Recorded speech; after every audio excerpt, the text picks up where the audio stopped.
বাংলায় একদিকে বিজেপির গেরুয়া পতাকা, অন্যদিকে কমিউনিস্ট পার্টির লাল পতাকা, মাঝখানে আর কিচ্ছু নেই। আপনাদের সবার কাছে আবেদন করছি, পক্ষ বেছে নিতে হবে, কোন পক্ষে দাঁড়াবেন ঠিক করতে হবে। আমাদের সঙ্গে আসুন, আমাদের মিটিং এ আসুন, আমাদের মিছিলে আসুন, আমাদের লড়াই আসুন। যে পার্টি নতুন করে শক্তিশালী পার্টি আমরা গড়ে তুলছি, নতুন করে এই পার্টি গড়ে তোলার কাজে আমাদের পাশে থাকুন। আমাদের পার্টিতে থাকলে কোনো বেআইনি টেন্ডার পাবেন না। আমাদের পার্টিতে থাকলে আচ্ছা, মমতা ব্যানার্জি আজ থেকে 28 বছর আগে আপনি কি করেছিলেন? আজকে এই সন্দীপন সাহা, আজকে এই কাকলি ঘোষ দস্তিদাররা যা করছে, আজ থেকে 28 বছর আগে ঠিক এই কাজটা কে করেছিল? আপনি মমতা ব্যানার্জি কলকাতার কালীঘাটের একটা টালির চালের ঘরে আপনি বড় হয়েছেন। আপনাকে কংগ্রেসের মতো একটা দল আপনার ঘর থেকে নিয়ে এসে আপনাকে ভারতের এমপি করেছিল, ভারত সরকারের মন্ত্রী করেছিল, রাজীব গান্ধীর ক্যাবিনেটে, নরসিংহ ক্যাবিনেটে আপনাকে কংগ্রেস মন্ত্রী করেছিল। আর আপনি কি করলেন? নিজের সস্তা ধান্দাবাজির জন্য যে কংগ্রেস দল আপনাকে দল থেকে এনে ভারতবর্ষের মন্ত্রী করল, সেই কংগ্রেস দলে পশ্চিমবাংলায় লালবাতি জেলে ওদের 1 নম্বর শত্রু বিজেপির ঘরে গেলেন, বিজেপির সঙ্গে মন্ত্রিত্ব করলেন, বিজেপিকে পশ্চিমবাংলায় নিয়ে আসলেন।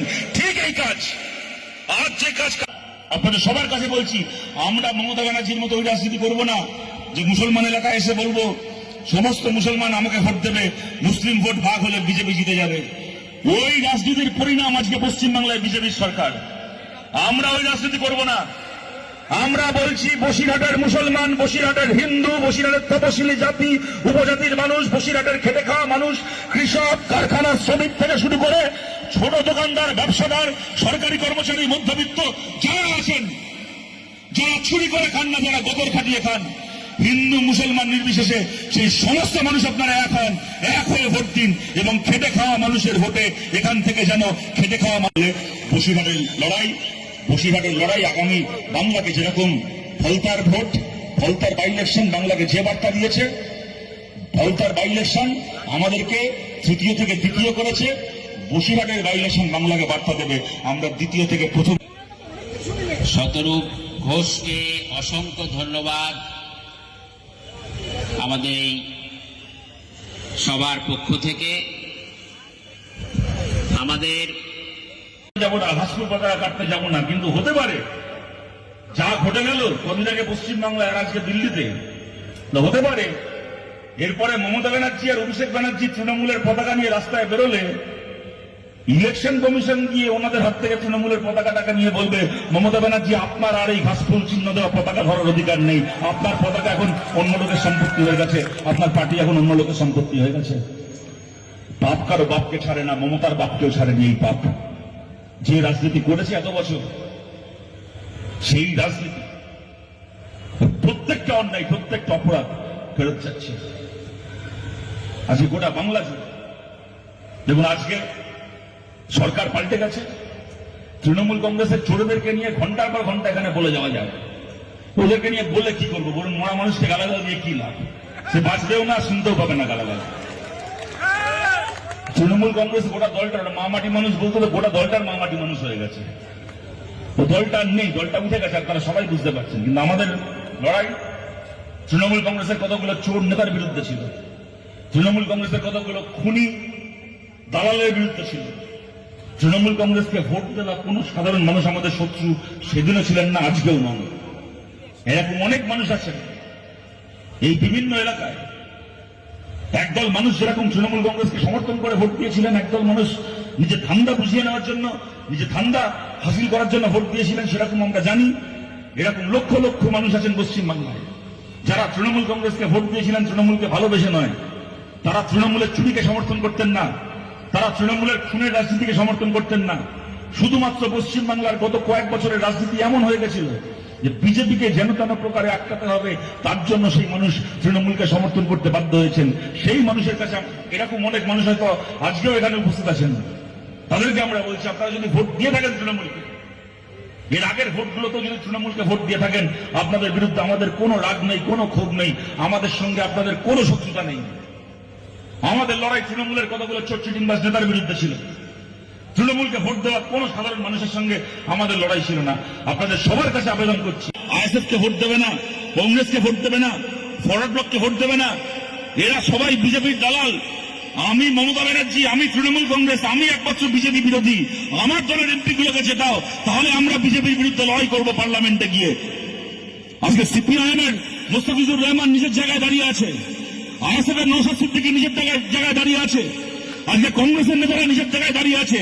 একমাত্র আপনি মমতা ব্যানার্জি, আপনার দলের এমএলএ এমপি গুলো বিজেপির জুতো পালিশ করছে, বিজেপির জুতো পালিশ করছে দিল্লিতে গিয়ে। বেইমানি তো হলো সেই সমস্ত সাধারণ মানুষের সঙ্গে, যে মানুষগুলোর ভোটে এরা জিতে। বিজেপি বিরোধী মানুষ এদেরকে ভোট দিয়েছিল, বিজেপি বিরোধী মানুষের ভোটে জিতে এরা গিয়ে এখন বিজেপিকে মুসলেখা লিখে দিচ্ছে। আপনি বলছেন আপনার সঙ্গে বেইমানি হয়েছে, আপনার সঙ্গে আবার কি বেইমানি হয়েছে? আপনার বক্তব্যটা কি? যে আমি বিজেপি বিরোধী, আমি বিজেপি বিরোধী রাজনীতি করি, এদেরকে কেউ চিনত না, এদেরকে বাড়ি থেকে এনে, ঘর থেকে এনে আমি এমপি করেছিলাম, এমএলএ করেছিলাম, মন্ত্রী করেছিলাম। আজকে এরা আমার দলের সঙ্গে গদ্দারি করে, নিজের দলের সঙ্গে গদ্দারি করে এরা বিজেপির সঙ্গে, একটা দল আপনাকে ভারতের মন্ত্রী করেছিল, তাদের পিঠে ছুরি মেরে আপনি বিজেপির সঙ্গে জোট করে বিজেপি সরকারের মন্ত্রী হয়েছিলেন, সেই দলটাকে পশ্চিমবাংলায় তুলে দিয়েছিলেন। পাপ কারো বাপকে ছাড়ে না মমতা ব্যানার্জি, পাপ আপনার বাপকেও ছাড়েনি, পাপ আপনার বাপকেও ছাড়েনি। আমাদের কমরেডরা যখন লাল পতাকা নিয়ে মিছিল করত, আপনি পুলিশ পাঠিয়ে হাত থেকে লাল পতাকা কেড়ে নিতেন, মাটিতে ফেলে মারতেন। যখন এসআইআর এর ক্যাম্প চলছিল, আমি বলার আগে আমার আগে যিনি বক্তা বলছিলেন, এই আহমেদ দা মঞ্চে বসে আছে, যাতে এসআইআর এর সাধারণ বাংলার খেটে খাওয়া মানুষের নাম বাদ না যায়, তার জন্যই আহমেদ দ্বারা বারাসাতের ডিএম অফিসে এরা ধর্ণা দিচ্ছিলেন। কোথায়? কোন অফিসে? ওই এখানকার বিডিও অফিসে ধর্ণা দিচ্ছিলেন, বিক্ষোভ দেখাচ্ছিলেন। সেই সময় তৃণমূল কংগ্রেসের পোষা কুকুরগুলো, মমতা ব্যানার্জির পোষা কুকুরগুলো এসে আমাদের মিছিলে হামলা করেছিল। এই আহমেদদাকে রক্তাক্ত করেছিল, জেল খাটিয়েছিল। তার আগে 2018 সালে পঞ্চায়েত ভোটের সময় মিথ্যে মামলায় জেল খাটিয়েছিল আপনার। এই আপনি মমতা ব্যানার্জি আপনি করেছেন। তারপরে আজকে ভোট হয়ে গেছে, এতগুলো মানুষের নাম বাদ গেছে পশ্চিমবাংলা থেকে। আপনি সরকার থেকে যাওয়ার সঙ্গে সঙ্গে আপনার দল উঠে গেছে। পশ্চিমবাংলার মাটিতে আমরা দাঁড়িয়ে আছি, যে মানুষের নাম এসআইআর এ বাদ গেছে, প্রত্যেকটা নামকে আবার ভোটার তালিকায় ফেরানোর লড়াই আমরা দাঁড়িয়ে আছি মানুষের সঙ্গে। আইএসএফ কে ভোট দেবে না, কংগ্রেসকে ভোট দেবে না, ফরওয়ার্ড ব্লককে ভোট দেবে না, এরা সবাই বিজেপির দালাল। আমি মমতা ব্যানার্জি, আমি তৃণমূল কংগ্রেস, আমি একমাত্র বিজেপি বিরোধী। আমার দলের এমপি গুলোকে জেতাও, তাহলে আমরা বিজেপির বিরুদ্ধে লড়াই করবো পার্লামেন্টে গিয়ে। আজকে সিপিআইএম এর মোস্তাফিজুর রহমান নিজের জায়গায় দাঁড়িয়ে আছে, আইএসএফ এর নওশাদ সিদ্দিকী নিজের জায়গায় দাঁড়িয়ে আছে, আজকে কংগ্রেসের নেতারা নিজের জায়গায় দাঁড়িয়ে আছে। একমাত্র আপনি মমতা ব্যানার্জি, আপনার দলের এমএলএ এমপি গুলো বিজেপির জুতো পালিশ করছে, বিজেপির জুতো পালিশ করছে দিল্লিতে গিয়ে। বেইমানি তো হলো সেই সমস্ত সাধারণ মানুষের সঙ্গে, যে মানুষগুলোর ভোটে এরা জিতে। বিজেপি বিরোধী মানুষ এদেরকে ভোট দিয়েছিল, বিজেপি বিরোধী মানুষের ভোটে জিতে এরা গিয়ে এখন বিজেপিকে মুসলেখা লিখে দিচ্ছে। আপনি বলছেন আপনার সঙ্গে বেইমানি হয়েছে, আপনার সঙ্গে আবার কি বেইমানি হয়েছে? আপনার বক্তব্যটা কি? যে আমি বিজেপি বিরোধী, আমি বিজেপি বিরোধী রাজনীতি করি, এদেরকে কেউ চিনত না, এদেরকে বাড়ি থেকে এনে, ঘর থেকে এনে আমি এমপি করেছিলাম, এমএলএ করেছিলাম, মন্ত্রী করেছিলাম। আজকে এরা আমার দলের সঙ্গে গদ্দারি করে, নিজের দলের সঙ্গে গদ্দারি করে এরা বিজেপির সঙ্গে। গতকাল দেখেছেন আমাদের পার্টির নেতা সুজন চক্রবর্তীকে মার খেতে হয়েছে পুলিশের কাছে। সৃজনকে গতকাল রাত জেলে কাটাতে হয়েছে। জেলে যেতে হতে পারে বিজেপির বিরুদ্ধে লড়াই করতে গিয়ে, মার খেতে হতে পারে, কিন্তু শেষ পর্যন্ত বিজেপিকে হারিয়ে পশ্চিমবাংলাকে আমরা মুক্ত করব। পশ্চিমবাংলায় বামপন্থীদেরকে, পশ্চিমবাংলার বামপন্থীরা বাংলাকে আবার বিজেপির হাত থেকে মুক্ত করে। সামনের লোকসভা ভোটে, কোনো 5 বছর 10 বছরের গল্প না, সামনের লোকসভা ভোটে এই বাংলাকে আবার চেনা বাংলা বানানোর লড়াই আমরা লড়ছি। এই লড়াই আপনাদের সবাইকে আমাদের পাশে চাই, আপনারা আমাদের সঙ্গে থাকলে এই লড়াই আমরা লড়বো, এই লড়াই আমরা জিতব। আপনাদের মনে আছে, আপনারা দেখেছেন ভোটের আগে বিজেপি স্লোগান দিয়েছিল, গোটা বাংলা জুড়ে দেওয়াল লিখেছিল, জন্ম যদি হিন্দু কুলে ভোট দাও পদ্ম ফুলে। তুমি যদি হিন্দু হও তাহলে পদ্ম ফুলে ভোট দাও। আমরা চিরকাল বলে এসেছিলাম। আমি বলবো না আজকে বাংলায় ভোট হলে সিপিআইএম সরকার তৈরি করে ফেলবে, বামপন্থীরা সরকার তৈরি করে ফেলবে, কিন্তু আজকে যদি বাংলায় ভোট হয় আপনারাও খুব ভালো করে জানেন তাহলে বামফ্রন্টের বিধায়ক আজকে এক হবে না। বামফ্রন্ট বহু আসনে পশ্চিমবাংলায় আজকে যদি ভোট হয় তাহলে সেই বিধায়কগুলো আমরা জিতব। আপনারা ফলতার ভোট দেখেছেন, তৃণমূলের প্রার্থী মুসলেখা দিয়ে প্রার্থীপদ থেকে সরে গেছিল। যেখানে আমরা 2,500 ভোট পেয়েছিলাম গত লোকসভায়, সেখানে আমরা 40,000-এর উপর ভোট পেয়েছি, কংগ্রেস 10,000 ভোট পেয়েছে। এই সমস্ত এবং বহু মানুষ এরকম আছেন যারা কিনা এইবার ভোট দিতে পারেননি, কেউ ভয় আতঙ্কে ভোট দিতে পারেননি, কেউ এসআইআর এর জন্য নাম নেই তালিকায় তারা ভোট দিতে পারেননি, এরকম অনেক মানুষ আছেন। এই সমস্ত মানুষকে লড়াই ফিরিয়ে এনে এবং বিজেপিকেও ভোট দিয়েছিলেন যে সাধারণ মানুষ, আজকে যার বাড়ি ভেঙে দিচ্ছে বিজেপি, আজকে যার দোকান যার ব্যবসার জায়গা কেড়ে নিচ্ছে বিজেপি, সেই সমস্ত মানুষকে সঙ্গে নিয়ে সামনের দিনে লড়াই আমাদেরকে লড়তে হবে, লড়াই আমাদেরকে জিততে হবে। 2029 সালে লোকসভার ভোট হবে। 2029 সাল আসতে এখনো দেরি আছে, কিন্তু আপনাদের বলছি এখানে বসিরহাটের একটা বড় অংশের মানুষ এখানে আপনারা আছেন, বারাসাত বসিরহাট, এই দুটো লোকসভা কেন্দ্রের একদম মাঝখানে দাঁড়িয়ে আমরা মিটিং করছি। আপনারা জানেন যে বসিরহাটের যিনি এমপি ছিলেন হাজী নুরুল সাহেব, তিনি মারা গেছেন বেশ কিছুদিন হলো। তাকে নিয়ে বা তাদের নতুন তিনি চলে গেছেন, তার সমালোচনা আমি করতে চাই না, কিন্তু এইটুকু আপনারা জানেন বসিরহাট লোকসভার উপনির্বাচন বকেয়া হয়ে আছে, ডিউ হয়ে রয়েছে। বসিরহাট লোকসভার উপনির্বাচন আর কয়েকদিনের মধ্যে, যে কোনো সময় ঘোষণা হতে পারে, কয়েকদিনের মধ্যে হবে। আপনাদের সবার কাছে আবেদন করছি, বাংলায় ঘুরে দাঁড়ানোর লড়াই 2029 সাল থেকে শুরু হবে না, বাংলায় ঘুরে দাঁড়ানোর লড়াই শুরু হয়ে গেছে।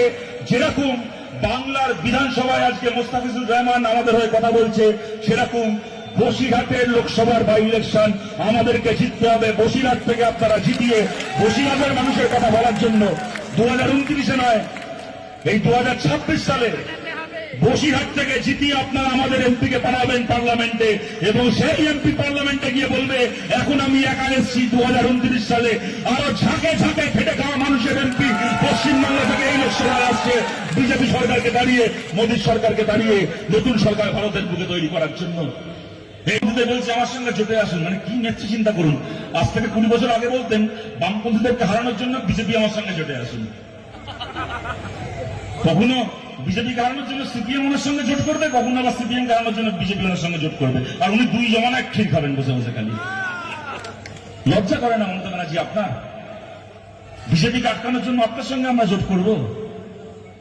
এই পশ্চিমবাংলার সাক্ষী আছে, 34 বছর সরকার চালিয়ে যেদিন চলে গেছিলাম সরকার থেকে,